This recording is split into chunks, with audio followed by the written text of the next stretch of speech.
fue como el representante de la Escuela Biologicista en México, al ser el director del el Instituto de Psiquiatría, bueno, es como el representante de la Escuela Biologicista. Entonces, en México, el que introduce el psicoanálisis es Ramón de la Fuente, y al mismo tiempo es como el pionero o el encargado de manejar la Escuela Biologicista de Psiquiatría. Es como el resumen de la historia de la psiquiatría. ¿Sí, más o menos que estamos en la misma o hay algo que vaya diferente? No, sí, doctor, sí. Ok, entonces, hasta ahorita no llevamos puntos más. Después de eso vimos, ¿qué significa DSM? Alondra.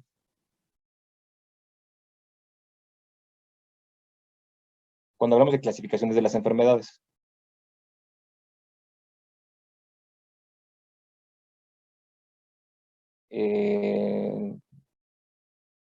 Francisco Reyes. Yo. Sí, aquí estoy. Ok. ¿Quién quiere? El DSM era como tal el manual de diagnóstico y estadístico para los trastornos mentales. Ok, exactamente, es el manual diagnóstico y estadístico para trastornos mentales. ¿Y qué significa DSM? Son las abreviadas, las siglas de DSM.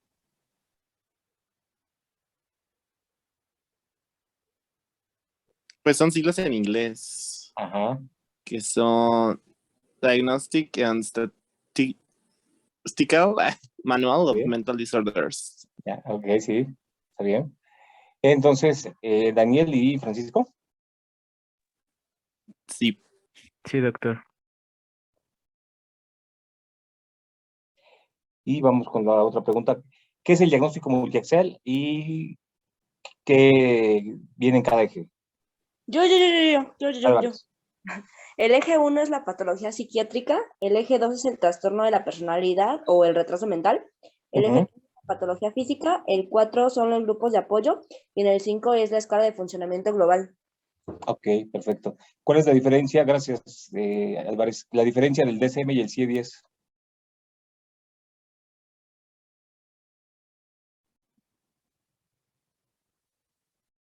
¿O qué es uno y qué es otro?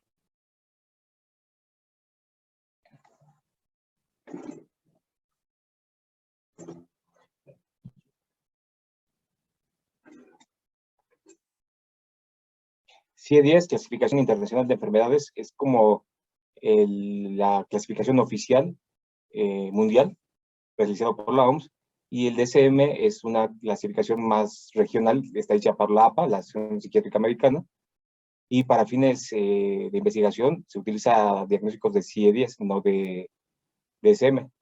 Como que no es tan formal o tan oficial el DSM como el CIE-10. Y en la práctica clínica, el DSM tiene más aplicación porque es más, creo yo, práctico. Esa es mi opinión. No vienen los libros así. Entonces, los diagnósticos sí no tienen duda de eso, de los ejes. El eje 1, patología psiquiátrica. El eje 2, retraso mental o trastorno de personalidad. Eje 3, diagnóstico físico o una patología física. El 4, grupos de apoyo. Y 5, escala de funcionamiento global. De hecho, se llama escala de actividad de funcionamiento global. Y eso en cuestión de las clasificaciones de SM y CIE-10 y de historia de la psiquiatría. Y después viene ya la parte interesante, doctores. Ahora sí vienen como los puntos más, es como el juego más rápido. Neurotransmisor encargado de la voluntad. Miranda.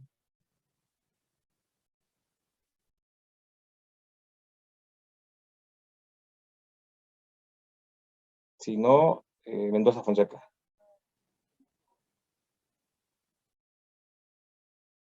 ¿Dopamina? Dopamina de la voluntad. Ok. Del estado de alerta.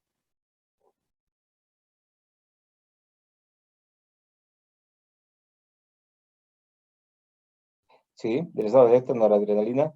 Y del estado de ánimo. Ok, exactamente. Y entonces, cuando hablamos de las bases neurobiológicas de la psiquiatría, doctores, que fue la clase que yo les di, tenemos que empezar a entender todo lo que son los neurocircuitos. Un neurocircuito es una vía que va a llevar información en diferentes zonas ya sea que aquí algo importante, doctores, son las aferencias o las eferencias. No es importante que lleve o que traiga información. Por ejemplo, si estamos hablando de el sistema mesocórtico límbico, estamos hablando de la emoción, el concepto y la conducta. No es lo mismo que yo esté sintiendo algo y piense que estoy sintiendo, a que yo nada más esté pensando sin sentir, o esté pensando como pensar, en el proceso analítico. Si recuerdan, les mostré una imagen del proceso o un diagrama del proceso del aprendizaje, que hay una parte cognitiva que es más asociativa, o las áreas asociativas que son corticocorticales. Entonces, hablando de los neurocircuitos, tenemos como algo fundamental en psiquiatría, que es la zona de la corteza frontal y prefrontal, que se encargan de la planeación y de la ejecución de los actos. Tenemos la parte del lóbulo temporal, que tiene que ver con qué, Gabriela García, el lóbulo temporal.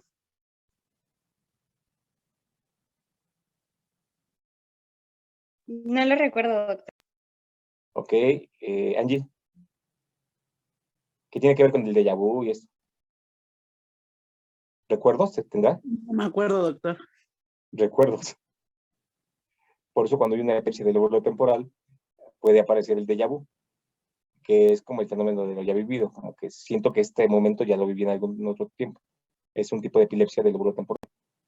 Entonces, tenemos que tener esa visión de los neurocircuitos para entender la conducta y la patología. Si hablamos de la voluntad y las conductas condicionadas o la pérdida de la voluntad, estamos hablando del núcleo accumbens, área ventral tegmental, sistema de recompensa. Cuando hay una hiperestimulación dopaminérgica en esa zona, entonces estamos reforzando una conducta que ya se pierde la voluntad. O sea, hace que nos hacemos adictos o conductas compulsivas por la actividad o por el consumo de esa sustancia. Entonces, en la parte límbica, ¿a qué se refiere el sistema límbico? Bueno, ya se los dije al inicio, a las emociones. Es lo que va a regular, y las aferencias del sistema límbico a la corteza es lo que va a conceptualizar las emociones. O sea, voy a pensar que estoy sintiendo y voy a analizar lo que estoy sintiendo. Y las aferencias hacia la corteza frontal y prefrontal es lo que nos va a dar ese proceso cognitivo-conductual. O sea, la emoción más el pensamiento nos genera una conducta, y al revés también funciona. La conducta nos genera pensamientos y a su vez emociones. O sea, es un proceso bidireccional. Esta es la base de la escuela cognitivo-conductual. Una emoción más un pensamiento me genera una conducta. Si la emoción es negativa, el pensamiento va a ser negativo y mi conducta va a ser negativa. Si yo tengo conductas positivas, entonces voy a tener pensamientos positivos y emociones positivas. En eso se fundamenta la escuela conductual. Denme un segundo, por favor, hermano.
Ya, perdón, es que tenía como una llamada de emergencia, pero no era de emergencia. Entonces, regresamos con los neurocircuitos. ¿Estamos ahí todos? Sí, doctor. Ok. Entonces, esta parte de los procesos de aprendizaje y la conducta y la terapia racional emotiva. Y esto es como un poquito más sencillo o simple según yo. Y viene la justificación de la patología de acuerdo a las bases neurobiológicas. La dopamina que se encarga de esta parte de la voluntad, como de la pasión o del gusto de disfrutar las cosas, cuando hay una hiperactividad dopaminérgica, teóricamente nosotros tendríamos como una estimulación más alta y podríamos llegar a la psicosis. O sea, una hiperactividad dopaminérgica nos puede llevar a un brote psicótico. Eso es lo que hacen algunas drogas, te hacen que alucines por una hiperactividad dopaminérgica. Entonces, los antipsicóticos, los medicamentos antipsicóticos, van a trabajar bloqueando receptores dopaminérgicos. Hay 5 tipos de receptores dopaminérgicos, de D1 a D5, y los más específicos para los procesos psicóticos es D2. Entonces, los fármacos antipsicóticos, los viejos, los clásicos, se llaman antipsicóticos típicos, como el haloperidol, cifloperacina, perfenacina. Estos son inespecíficos de receptores dopaminérgicos, por lo tanto tienen más efectos secundarios. Después llegaron antipsicóticos atípicos, que son más específicos de receptores D2, por lo tanto son más eficaces y menos efectos secundarios. Esto es cuando hablando de la dopamina. Cuando hablamos de serotonina, el incremento o la disminución, mejor dicho, de los niveles de serotonina en el espacio intersináptico está asociado con cuadros de depresión. Por lo tanto, los medicamentos antidepresivos lo que hacen son inhibir la recaptura de serotonina. Acuérdense que la serotonina va de la neurona presináptica, se libera y se pega en la neurona postsináptica y hace el efecto. Entonces, si no hay, después se libera la serotonina y se vuelve a recapturar por la neurona presináptica y la almacena. Entonces, los fármacos que hacen inhiben la recaptación de la serotonina, por lo tanto, se empieza a aumentar los niveles en el espacio sináptico de serotonina.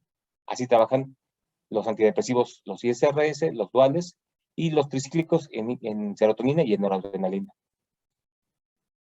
Esto es como en cuestión de lo fundamental para las bases neurobiológicas. Lo que creo yo que ya empieza a meter más ruido son las bases psicodinámicas de la psiquiatría. Cuando hablamos de por qué nos enfermamos, cuáles son esos eventos traumáticos o qué es lo que pasa en nuestra mente para enfermarnos. De ahí viene la escuela freudiana, en donde habla del aparato psíquico, el ello, el yo y el superyo. El ello es la parte instintiva, la parte impulsiva con la que nacemos. El yo es la estructura que va a regular el ello del superyo, y el superyo es como los valores morales, como lo que nos va a frenar. Entonces, el yo, su función es regular o equilibrar el impulso del ello sobre la restricción del superyo. Es como un yo regulador. Entonces, cuando nosotros tenemos una crisis psicológica, es porque hay una desestructuración yoica. O sea, la parte del yo que queda sin función y puede predominar el ello o el superyo. O sea, en una crisis psicológica o me pongo muy agresivo, muy impulsivo, o me paralizo, lo que genera a nivel instintivo el miedo. El miedo o te paraliza o te hace atacar. Entonces, es como a grandes rasgos para entender un poquito el aparato psíquico. Después vienen las etapas del desarrollo psicosexual. Yo les decía, neurosis, como definición, son recuerdos reprimidos asociados a una carga emocional que condiciona una conducta futura. Dependiendo de la etapa de la vida, del desarrollo que tenemos esas fijaciones neuróticas, son las manifestaciones cuando seamos adultos. Si es la etapa oral, anal, edípica, la de latencia, y aparentemente no hay ningún conflicto, y la de, se vuelve a repetir el proceso edípico. ¿Quién de ustedes que se quiera ganar un punto, que me diga? Porque yo les dije ahorita que en el periodo de latencia no hay tantos conflictos neuróticos. Y fue una verdad a medias o una mentira a medias. Vaya. Si les pongo 2 puntos a que me diga por qué.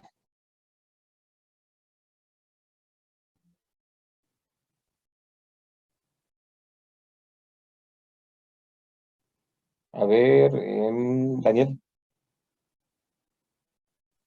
Estaba pensando, pero no se me ocurre. Angie, No, doctor, le quedó mal. Si recuerdan la etapa edípica, estamos hablando del proceso de identificación y después viene un periodo de latencia y después en la adolescencia se repite el Edipo.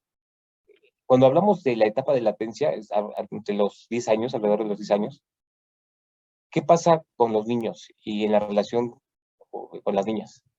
¿Juegan, no juegan? ¿Qué pasa entre ellos?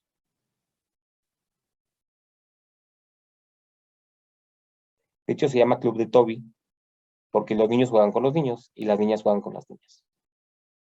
Entonces, y como en esa etapa es cuando viene el despertar sexual, o el despertar de curiosidad, o curiosidad sexual, o interés sexual, y están en el Club de Toby, en donde creen que tienen, no sus experiencias sexuales, sino esa como experiencia compartida con sus amigos. ¿Creen que lo tienen un niño con una niña o entre los niños y entre las niñas? Pues entre niños y entre niñas. Así es, porque es el Club de Toby. Entonces, entre niños siempre están así como de, no, mira, la teoría del macho alfa, como presumiendo el que ya son más hombres, o el que ya su pene ya creció, o que ya tienen barba, o que, no sé, este tipo de cosas. Y entre mujeres, ¿cómo se hace esa rivalidad? ¿Quién es la más bonita? Exactamente, en cuestiones de lo estético. Pero, ¿qué opina Gabriela de eso? ¿Cómo se da ese proceso en las niñas en esa edad, entre los 10 y los 12? Así como decimos que quién es la más bonita, o hay otra forma.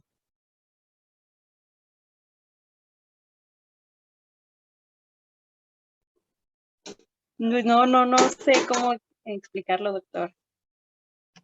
Como sea, ustedes tienen una ventaja, son el grupo consentido de los tres que tengo. O sea, les va a ir, salvo que cometan errores muy graves, vaya, pero tengo un buen concepto de ustedes, entonces llevan algo de gana. ¿Qué hacen las niñas entre los 10 y los 12 años? Se No me maquillan. acuerdo, estoy tratando de Se pensar visten- qué hacía yo a esa edad, pero la verdad no me acuerdo. Aparte de que se ponen más bonitas, o sea, o son más coquetas, son más inaccesibles. No quiero decir que sean más odiosas, sino son más como al mismo tiempo los niños no son tan cuidadosos de su imagen, son como un poquito más selectivas. Alondra,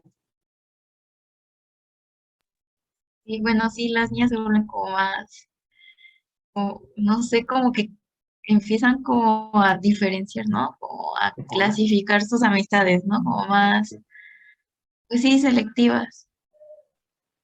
Competitivas, ¿no? ¿Cómo? Ah, Competitivas. Competitivas, selectivas, como que por eso dicen que madura más rápido una niña que un niño, porque se hace un poquito más cuidadosa o responsable de su persona.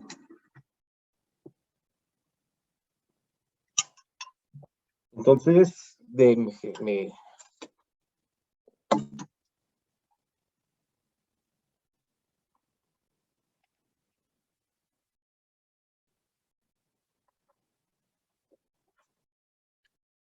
y entonces la pregunta, doctor, es ¿cómo se enferman o qué pasa en ese proceso de latencia? ¿Cómo se pueden enfermar los niños o las niñas?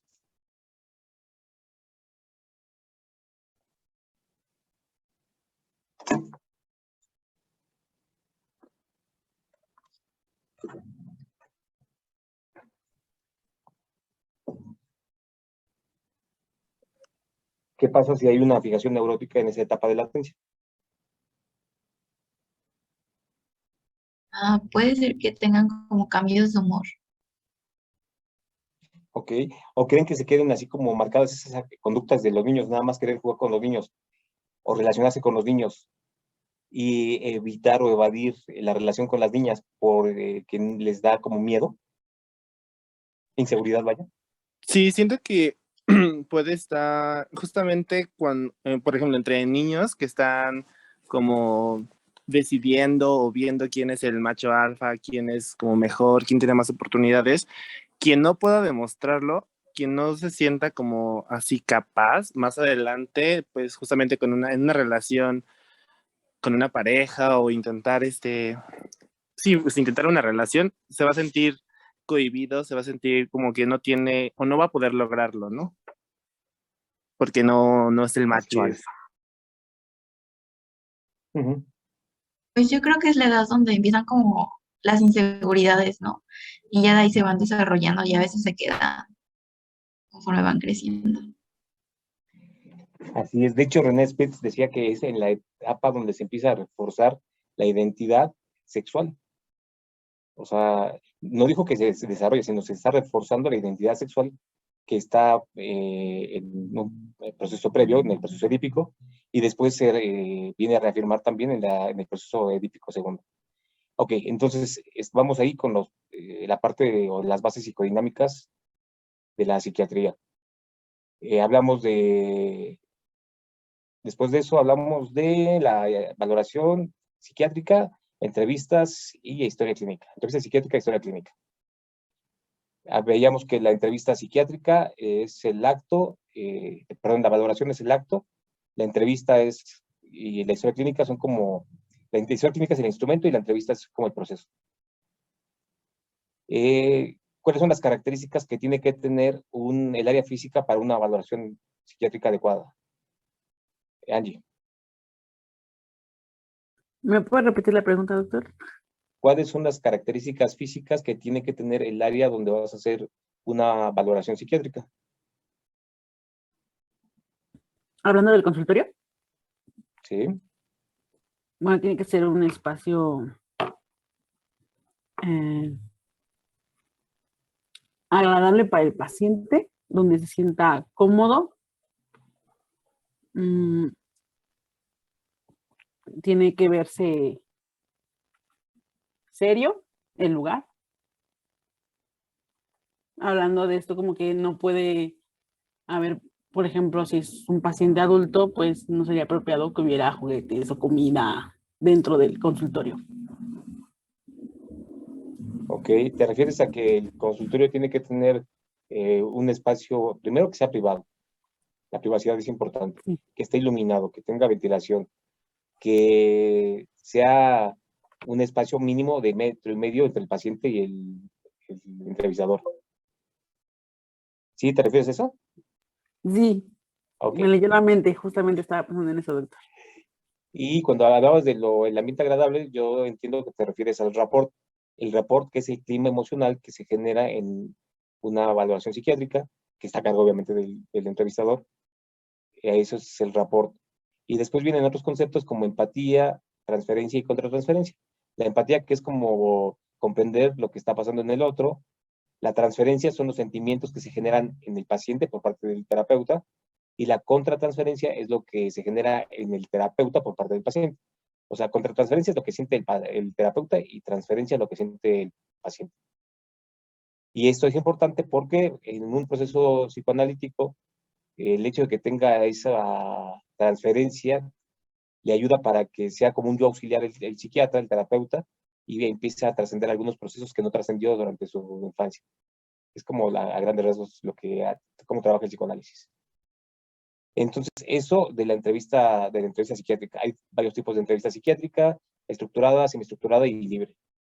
Depende del tipo de pregunta. Donde dejamos al paciente hablar todo lo que quiera, es una entrevista libre, que nunca se hace así, sino hacemos semiestructurada, ¿no? Damos preguntas abiertas, pero vamos guiando la entrevista. Y una entrevista estructurada son aquellas preguntas que son así muy concretas y muy específicas. La historia clínica. Ahora sí, ya hablé yo mucho, ahora tienen que hablar ustedes, porque al final me van a hacer el examen mental. Para que se vayan preparando, Daniel, Angie y Álvarez van a hacer el examen mental, me van a hacer el examen mental a mí, y la persona que me va a entrevistar sería Mendoza Fonseca. Yo también quiero, maestro. Y ok, también me entrevistas entonces. Van a ser 3 entrevistas y 3 exámenes mentales. Entrevistas no para una historia clínica completa, vaya, sino, bueno, sí, para una historia clínica completa. Me van a hacer la historia clínica y el examen mental. Perfecto. que sean así como un poquito breves para que alcancen las 3 personas que van a entrevistarme y los 3 que van a hacer el examen mental ya lo tengan hecho para que después lo compartimos. ¿De acuerdo?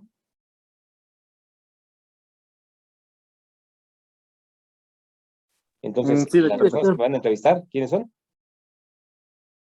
Mendoza 1, Mendoza Fonseca. Y Axel. Y Araí Rogelio. Ok.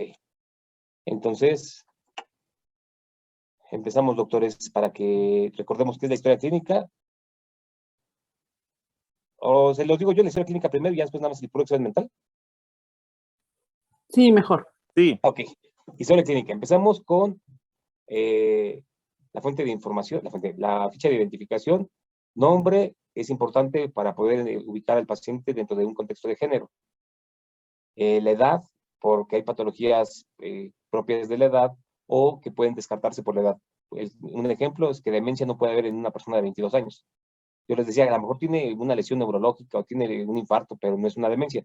Es un trastorno mental orgánico y del comportamiento secundario a lesión o disfunción cerebral. O sea, demencias en los niños no hay. Y enuresis en un niño de 2 o 3 años tampoco hay, porque lo que se espera es que después de los 5 o 6 años ya tenga control de esfínteres, pero antes puede ser algo normal.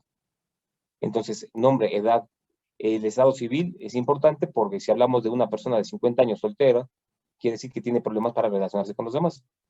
Si hablamos que a los 20 años ya tiene 3 matrimonios, hablamos de alguien que tiene una inestabilidad bastante fuerte.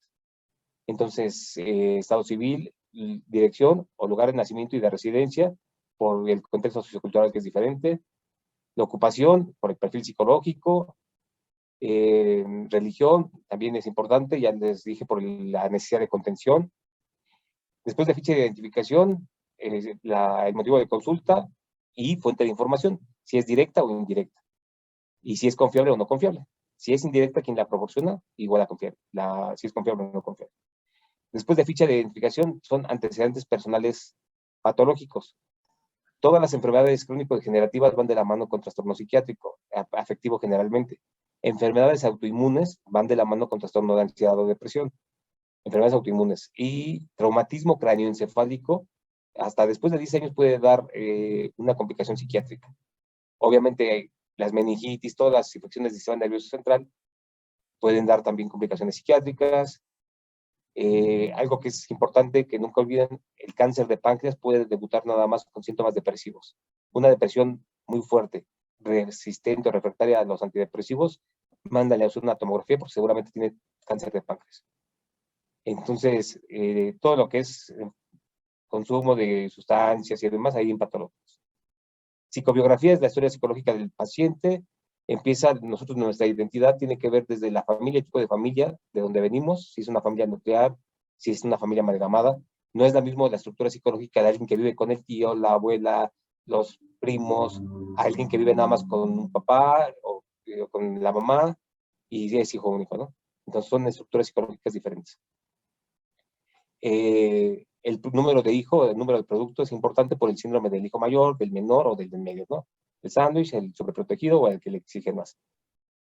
El desarrollo psicomotor se describe las relaciones con papá, con mamá y con hermanos, el tipo de relación, paternofiliales, maternofiliales y filiofiliales. Después viene la vida escolar, a qué edad inicia y cómo es el rendimiento académico y relaciones con los compañeros y autoridades. Después viene vida sexual, a qué edad inicia la vida sexual, si tiene información o no en el hogar o nada más la referida en la escuela. Si el problema, el motivo de consulta no tiene nada que ver con sexualidad, ahí no vamos a estar haciendo semiología de todo esto, o sea, no tiene sentido. Si no, si tiene algo que ver con la sexualidad, bueno, vemos fantasías, sentimientos de culpa, identificación, relaciones de pareja, si se involucra afectivamente o no, si tiene actividad sexual con hombres, con mujeres, con ambos o con algo diferente a un ser humano, bueno, ahí se describe. Después viene vida laboral, cuántos trabajos ha tenido, el desempeño, si ha tenido ascensos o no, y las relaciones con compañeros y autoridades. Vida social, si pertenece a algún grupo o no, o nada más es vida social limitada al grupo primario. Y finalmente rasgos premórbidos, como era el paciente antes de enfermar. Padecimiento actual lo vamos a ver así como nos lo diga el paciente, sin que interpretemos ni saquemos conclusiones, como si fuera una novela. Lo vamos a escribir tal y como lo diga el paciente. Le damos el orden, pero como lo dice el paciente. Y después viene el examen mental, ahora sí. El examen mental ya no les voy a decir nada porque si no, ya no les puedo poner puntos más o puntos menos porque ya dije yo casi todo lo del repaso. Entonces, el examen mental, ¿quién quiere empezar? A los que les dije que tienen que anotar para que al final nos digan el examen mental. ¿Vale? ¿Quién me va a entrevistar? Axel. Dijo que yo y Axel. Ok, ¿empezamos?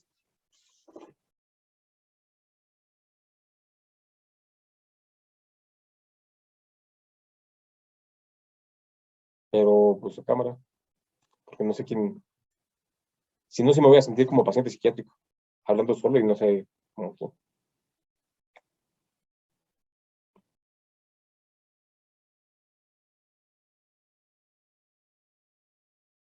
Pues es Aibar o Axel, cualquiera de los dos que empiece.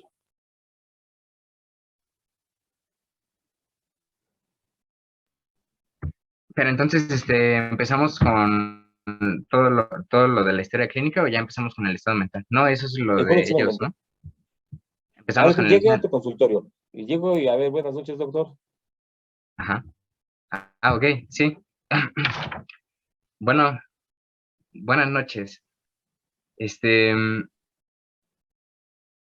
¿Me podría proporcionar su nombre de favor, primero que nada? Bernardo Cruz. Bernardo Cruz. Ok, Bernardo Cruz, yo me voy a encargar de su consulta. Mi nombre es Aray Rogerio Axel y me gustaría hablar un poco más sobre las circunstancias que le hicieron venir a tomar una consulta psiquiátrica. Lo que pasa que me cuesta mucho trabajo estudiar, o sea, yo voy a la escuela, voy a la universidad, estudio, pero nunca me acuerdo de nada, o sea, llego al examen, me pongo nervioso, pienso en todo menos en lo que tengo que recordar, o sea, el examen, estoy controlando las manos y se me borra la mente. Ya cuando salgo del examen me acuerdo de todo, pero ya en el examen no me acuerdo de nada.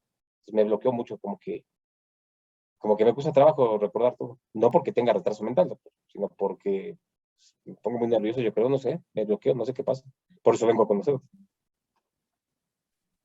Ok, doctor, antes que nada, ok, señor Bernardo Cruz, antes que nada me gustaría comentarle que que esta consulta es totalmente privada, pero si está en riesgo alguien o la vida de alguien o de usted mismo, estoy, ¿cómo se dice? En mi derecho de, no, tengo que informarlo a las Obligado. autoridades. Obligado, Ok, gracias. sí, no creo que me quiera matar porque esté reprobando en la escuela. Digo, sí Ok, es difícil la carrera de medicina, no es difícil, pero tampoco me voy a matar si no termino, si me reprueban en psiquiatría. Ni voy a matar al psiquiatra. ok, ok, bueno, entonces, para empezar, me gustaría saber, igual, si me pudiera hablar un poquito más de la relación que tiene con sus padres, para empezar. Por ejemplo, ¿Con ¿me mis puede padres decir tengo con sus relación? propias palabras qué es lo que piensa? No, de cómo se lleva con su familia. Como por ejemplo, cómo se lleva con su madre, para empezar. Vivo solo. Me Ok, vine a estudiar a la ciudad. pero, Pues es que no tengo como problemas con nadie. O sea, ellos están en su mundo, yo en mi mundo. O sea, mis papás están, o sea, nunca he tenido problemas con ellos. Como que me dejan hacer lo que yo quiera. pero ¿qué es lo que piensa realmente de su madre? Pues que es una persona que le gusta vivir y que vive su vida. No creo que se meta en problemas con nadie ni con sus hijos. Ujú. ¿Tiene hermanos?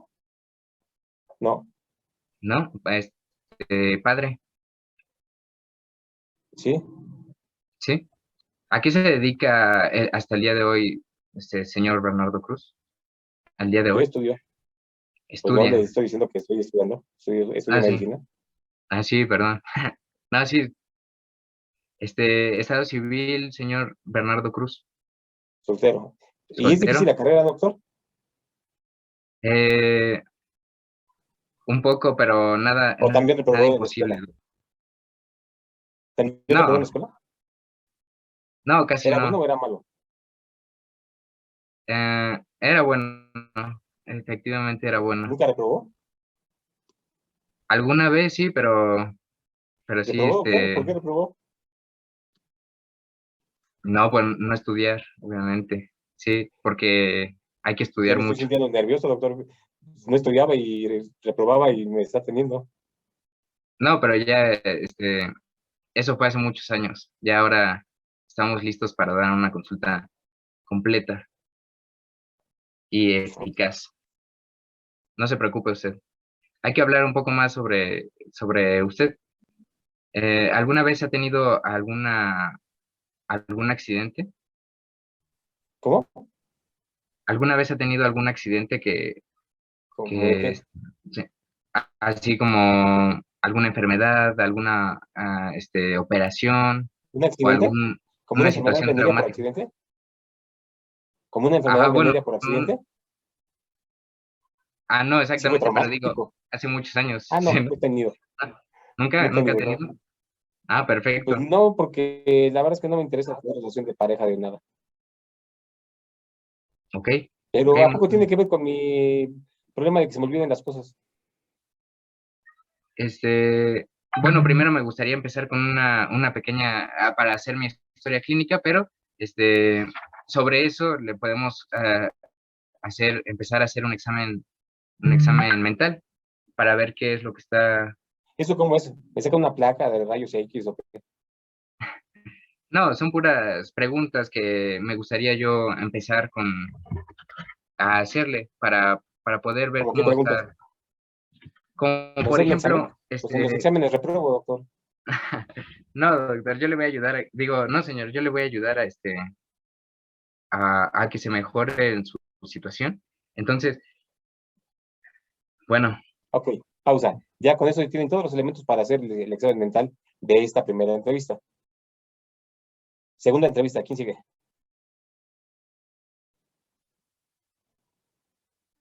Ok, Buenas empezamos. noches. Buenas noches, doctor. Sí, Bueno, buenas mi noches, doctor. nombre es el doctor Mendoza. Eh, ¿Cuál es su nombre? ¿Perdón? ¿Cuál es su nombre? Pues que no lo tiene ahí, me mandaron con usted. Ahí lo tiene, ahí en el papel está, en la hoja. Ok, Bernardo. ¿Qué edad tiene? ¿Es importante la edad? Sí, es importante para el procedimiento. Oiga, todo el Bueno, tiempo me están preguntando cosas que no entiendo para qué. De 25. ok, muchas gracias. Eh, ¿A qué se dedica, Bernardo? A perder el tiempo. ¿Y eso cómo lo hace sentir?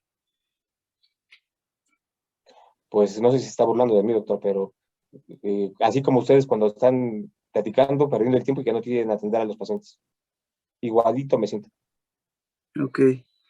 ¿Ese es el motivo de su consulta esta noche? Pues ahí dice, ¿no? Que porque soy muy enojón. Dicen que soy violento. Pero pues si me Ok, tienen esperando 5 horas, ¿cómo no quieren que sea violento?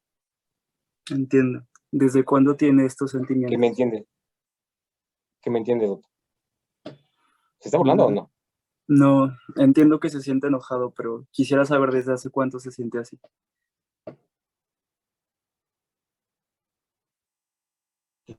No sé, como 2 años, desde que empezó lo de la pandemia.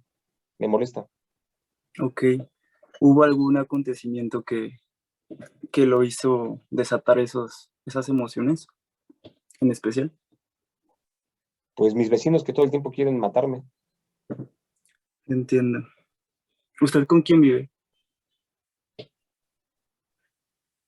Solo. Mi esposa se fue. Ok. ¿Hace cuánto tiempo su esposa no está con usted? 2 años. Cuando empezó la pandemia también se fue. Ok. Como que las traen contra mí todos. ¿Le Mi esposa se gustaría, va, nadie me habla. le gustaría hablar sobre su esposa?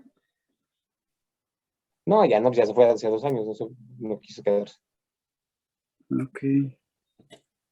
Mm, em, Ya me quiero ir.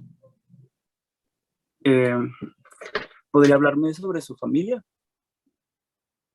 Que no tengo familia, me abandonó mi esposa. No. Y bueno, ¿de dónde es No. usted? De Guerrero. Em, ¿Usted ha tenido alguna conducta o un intento de mutilación o de hacerse daño a sí mismo?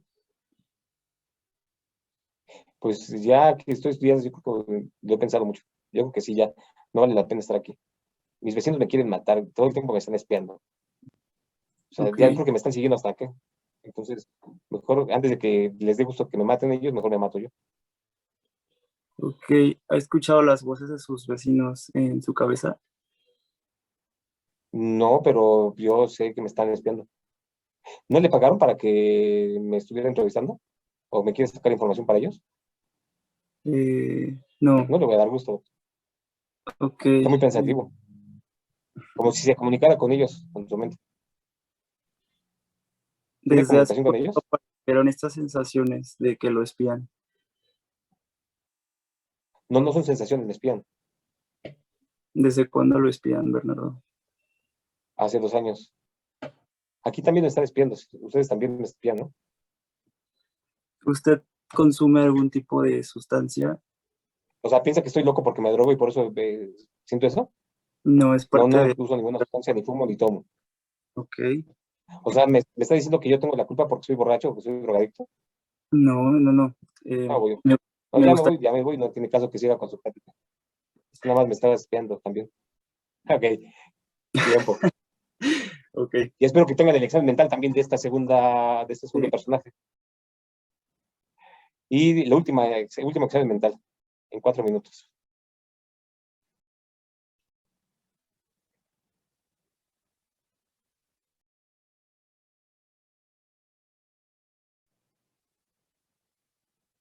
¿Quién iba a No, ser? no, pues nada más eran ellos dos, ¿o no? Ok, entonces, platícame del examen mental, Dani. Después Angie y al final, ¿a quién le dije también? Alondra. Ok, Ah, Cenet. ok, empezamos con Daniel y después Angie. El examen mental del primero. Mm, bueno, es que nos faltó en la entrevista la edad, No se pero la dije. ¿Ah, sí? Ah, Sí. no puse atención.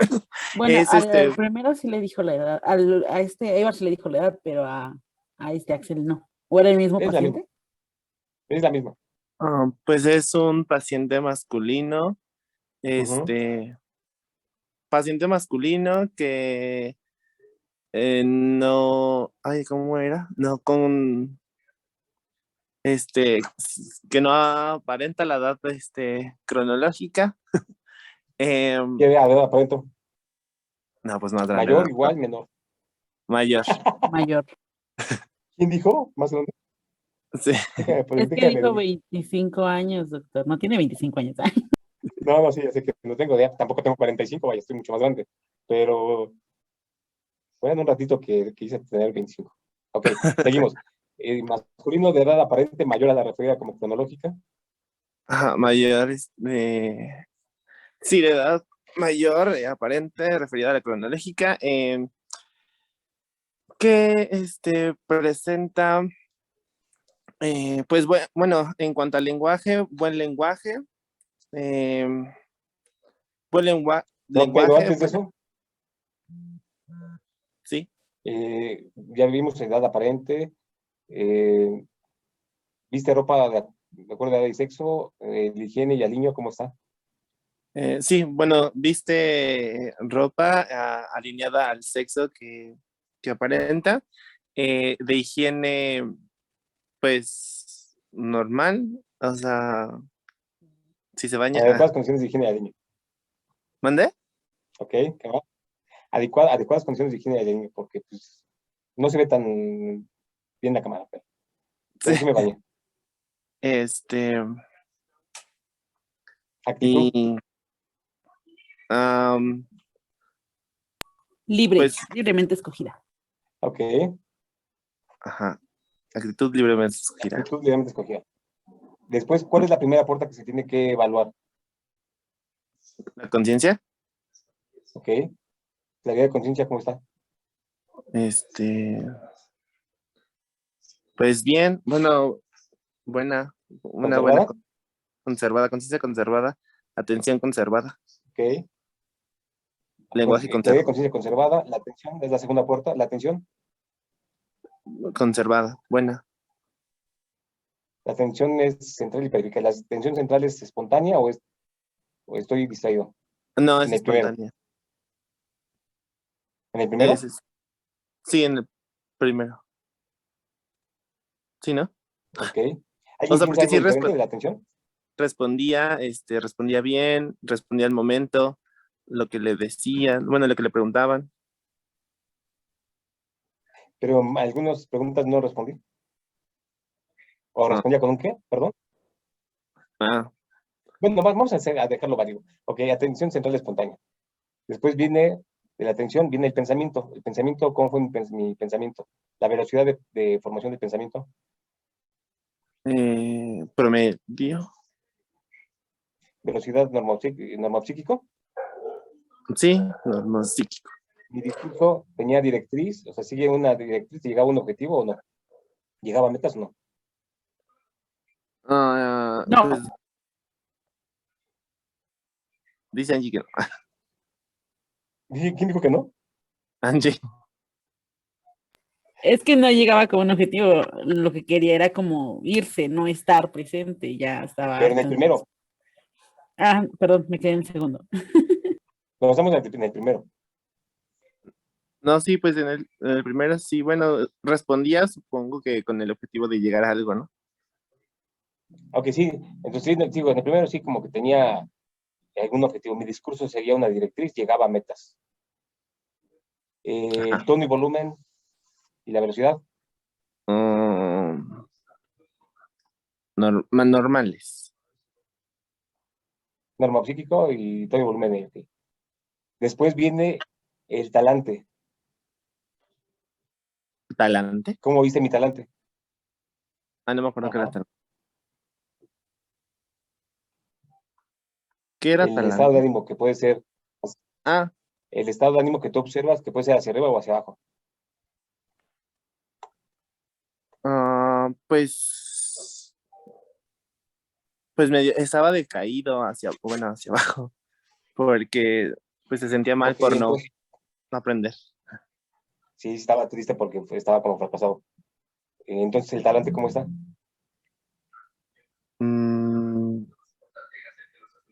¿Hipotímico o hipertímico? Hipotímico.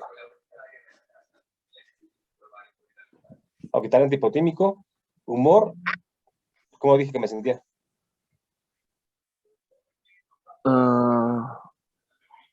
Mal. Ajá, bueno, sí, mal, frustrado. Ok. Humor pueden poner mal. Impresiona con un rendimiento intelectual promedio, por arriba del promedio, por abajo del promedio.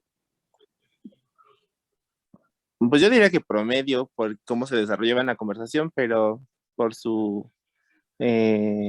por el motivo de consulta, pues por debajo del promedio. Pero la impresión del rendimiento intelectual es en el momento que tú me valoras, no lo que yo diga. Promedio. Ok. Alteraciones sensoperceptuales. Dije que tenía alucinaciones, no. ¿Me veía como alucinado? Ok. No. Se ¿Memorias infravaloraba. conservadas? Ok. Sí. ¿Memorias conservadas o no? Pues al momento sí. Pues nunca dije que no recordaba nada. ¿Mandé? Nunca dije que no recordaba nada. Bueno, para el examen, para el estudio y así, no recordaba lo que tenía que escribir, saber. Okay. Otras funciones mentales como conservadas, ¿no? Les digo esto porque, doctores, porque cuando el paciente no se ve como psicótico, como dañado, con problemas de orientación, de memoria, tampoco vamos así como a perder tanto tiempo con estos detalles, porque no se ve como que tuviera yo un problema. Vaya, y cuando se empieza la práctica de los exámenes mentales, sí se hace todo así como viene descrito, para ejercitarlo, vaya. Y una vez que tengan ya esa habilidad, pues ya pueden omitir, preguntar algunas cosas. O sea, no se pone funciones conservadas, sino impresiona con funciones conservadas. Ok. ¿Alguien no está de acuerdo con el examen mental del doctor?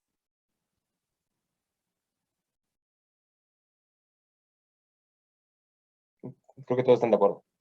Todos de acuerdo. Angie, Sí, ok, vas, Angie.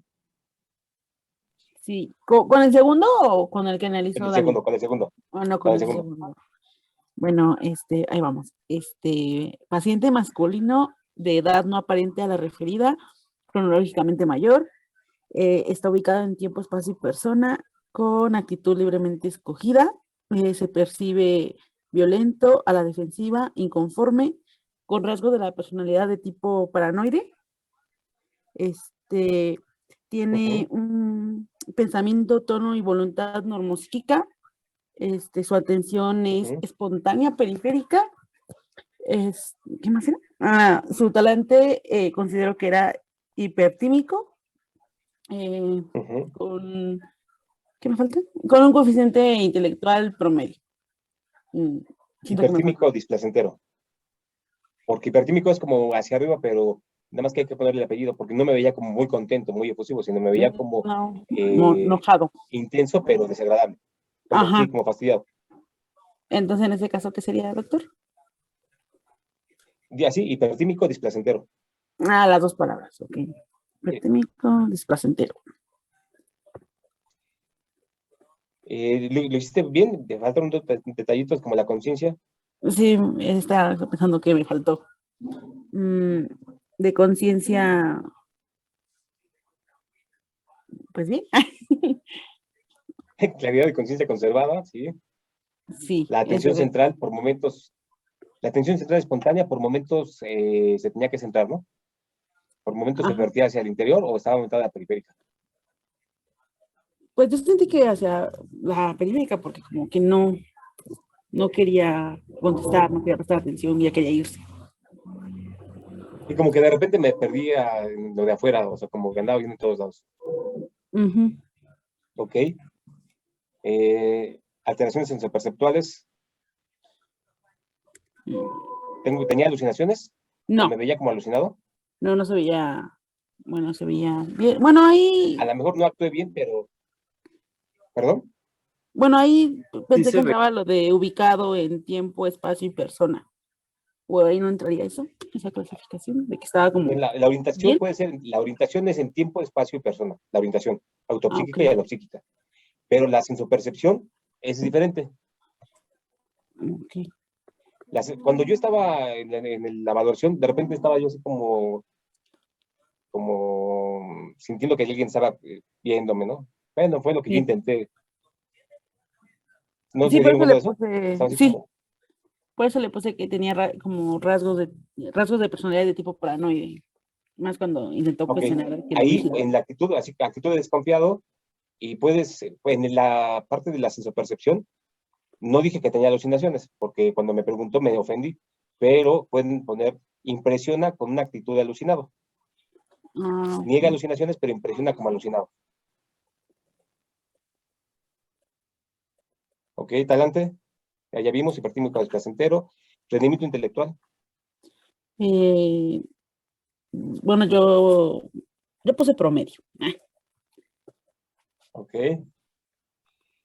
¿Y qué otra cosa faltaría? No, creo que ya está todo el examen, lo hiciste muy rápido. Allí. Sí, ¿Todo creo bien? que fueron unos pequeños detallitos que me faltaron, pero sí. Ok. ¿A quién más le dije que hiciera para que a lo mejor nos hable de trastornos de personalidad o tipos de personalidad? A Zenet le dijo. Ok. Porque de dudas de examen mental y historia clínica, doctores, son las 8:10. Pues Está no, muy nada rápido. más sería como repasar esta onda. Sí, no, digo, es como para que tengan una idea de qué es lo que se viene en el examen. Personalidad, te los comento, yo se los platico mejor para que ya no los canse mucho, es viernes.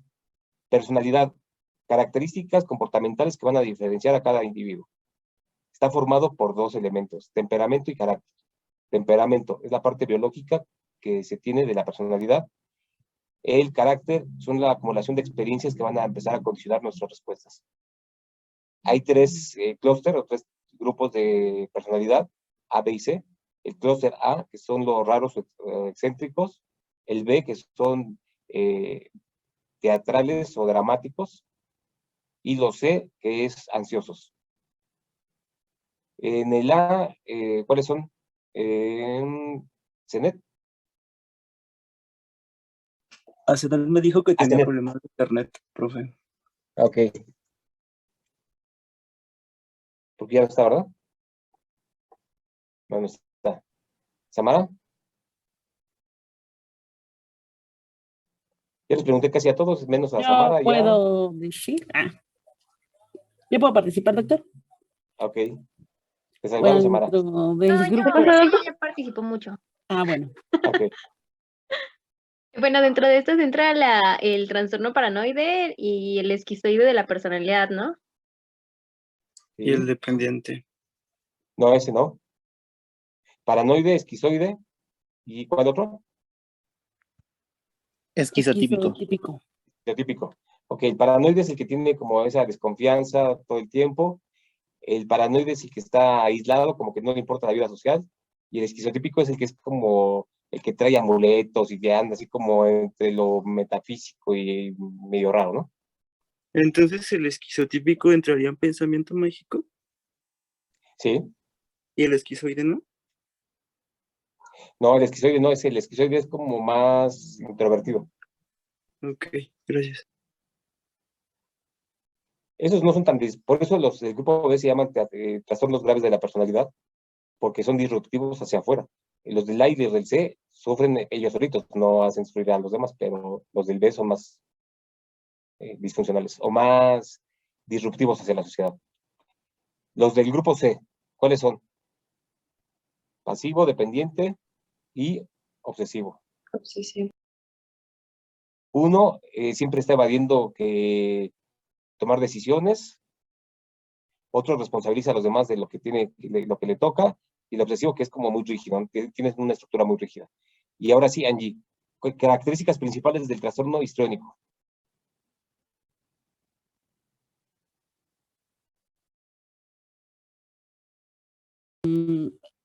Busca ser el centro de atención, hablar solo Ok.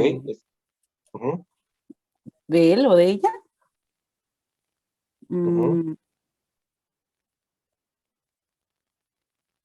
Se percibe a sí mismo de una forma diferente a como los demás la podían percibir. Tiene una visión distorsionada de lo que es. Ahí no te entendí mucho. O sea, es como que tiene una distorsión de las relaciones con los demás, como que las tiene más, como que es muy efusivo para lo que realmente es. Ajá. Sí, eso. Ok, como que dice de, eres mi mejor amiga y tiene 2 horas que se conocieron, ¿no?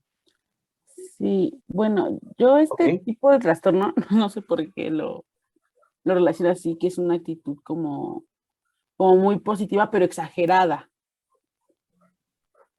Ok, pero es que no nada más están en positivos, también son muy dramáticos en lo negativo. Como hipersensibles, vaya. Bueno, como sí de un evento hacen una historia. Hagan de cuenta, ahorita le digo yo a Angie, ¿sabes qué? Estuviste mal en esta pregunta, ¿no? Y si Angie es hipersensible, va a decir, es que siempre me tratan igual, es que siempre me va igual en todos lados, es que ya no voy a estudiar. O sea, como que hace toda una historia de un detallito nada más. Esa es una hipersensibilidad que está muy presente en los histriónicos. Pero básicamente lo que dijo Angie, bueno, es lo más importante. Necesidad de ser el centro de atención, emociones intensas, pero volátiles, superficiales y volátiles, no hace relaciones íntimas con nadie, es seductor, pero para ser el centro de atención. En realidad no le gusta intimar con nadie, o no puede intimar con nadie. Ese sería como el histriónico. Somatiza mucho, está como ansioso. Y el border, Axel. Características principales del border.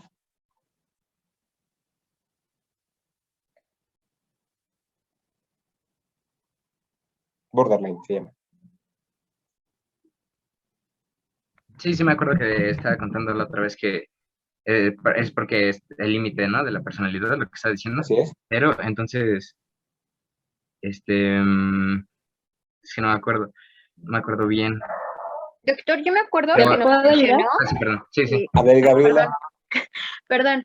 Yo me acuerdo que nos mencionó que había como un sentimiento muy marcado del abandono, entonces eso lo llevaba como a hacer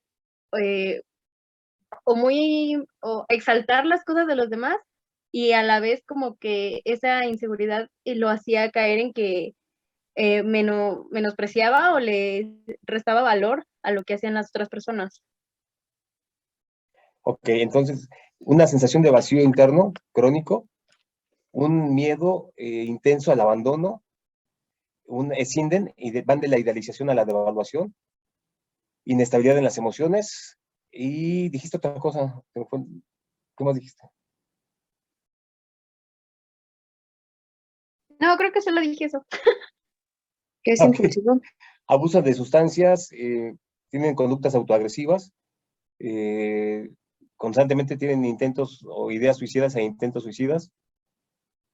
Son los que tienen mayor riesgo de suicidio, pero bueno, principalmente es esa sensación de vacío interno lo que los lleva al abuso en el consumo de sustancias o de la promiscuidad sexual.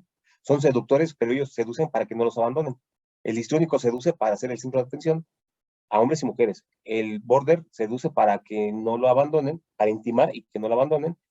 Es igual con hombres y con mujeres. Entonces, es como lo principal de este. Sociópata, Daniel. No, Rosa de la Paz.